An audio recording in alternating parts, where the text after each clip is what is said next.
Stage 6 really gets difficult when you get to Legacy Collection 2, but we'll get to that in a moment. Those of you that have not been paying attention or been watching the other videos, two things. One, I've got a list of general tips in the description and more specific tips for each of the videos. And two, if you haven't been paying attention to Stage 5, you'll learn that the gravity well is a big weakness for a lot of the flying Mavericks, which 6.1 really involves. So take advantage of that. You've got the charge shot, which works quickest when you're the higher up in the air you are. And you've got the regular shot, which works regardless, but you can't fire it off again until the gravity well comes back to you. Keep in mind that the fire from Blaze Heatnix can still affect you, and the projectiles that he or the other send can still affect you. Use your placement wherever works best for you, keeping in mind that they're probably going to fly into you sometimes, either the projectiles or the Mavericks. And really, it trivializes the fight. You should almost never lose in this circumstance.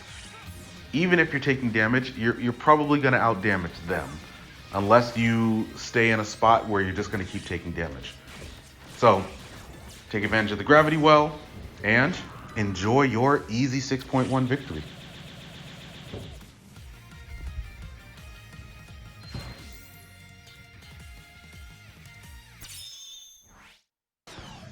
All right, there's a lot to cover here for a relatively short fight that can be difficult. We have Blizzard Wolfang, who is weak to his partner's weapon, Burn Dynarex.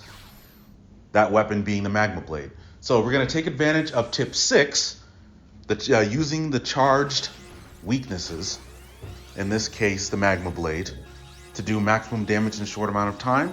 And tip 2, which is understanding that you're going to have a lot more health than usual and take hits if you can get something out of it.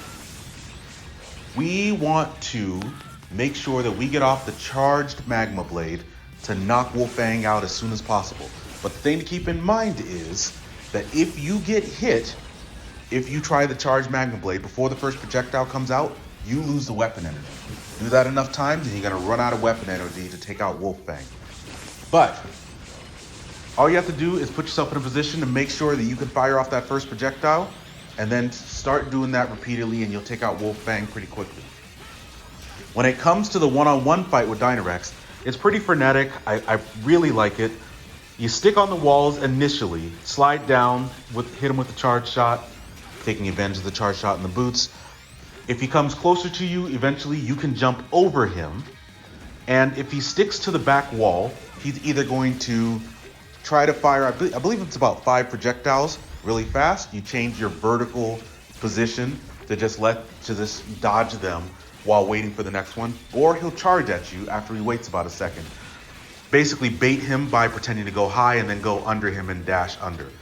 In phase 2, you can tell you're in phase 2 because he'll cover the ground in fire, and then he'll charge at you, again, bait him, and when he does his multiple charges, then you're going to dash away from the wall. The positioning usually works out just right enough for you to knock him out and avoid that fire. It's a lot to deal with, but it's a really fun fight. One of my favorites, actually.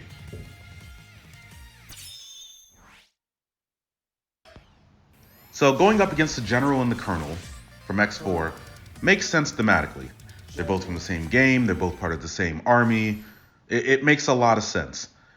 Dealing with them in battle is very awkward. And the reason is the Colonel wants to have a battle with you on the ground, a fair fight. And the General is so large that he just forces you to move around to his will, sweeping you off the ground, keeping you away from certain walls. And what ends up happening is this weird battle where you really don't want to stay on the ground. And a lot of it's going to be learning how to deal with the attacks that come in the air, or that can hit you in the air. So, what do we do from the air? When it comes to the lightning attacks, typically, not always, the Colonel's lightning attacks will alternate between its ability to hit you from on the wall and not. So if you're on the wall and an attack misses you from the lightning attack, then the next one is probably going to hit you on the wall, so you need to hover slightly off the wall. The other thing is, even though it's not truly their weakness, using the charged Frost Tower really helps in doing damage to both, but in particular Colonel. Any moment you're spending on the ground with Colonel is a moment that you could be getting messed up or taken off course by the General. So really just take advantage of the charged Frost Tower to take out the Colonel. You're likely going to hit him since it's an almost screen clearing attack, and dodge the General when you can. Once the Colonel's down, the General becomes a lot easier. When I played X4, I never played against the General straight up and on the ground. I literally alternated between this attack. You don't need him on the screen. He will, a lot of the time, send his two rocket fists up against you, and you stay high, you dodge the tracking attacks, and you just fire charge shots at him, really, from relatively high. You may miss, but every so often, but it's still relatively safe. When he comes over towards you, just jump dash or dash jump over him, and lather, rinse, repeat. The reason it wasn't as simple in the beginning is because Colonel just was tossing a lot of things at you at the same time.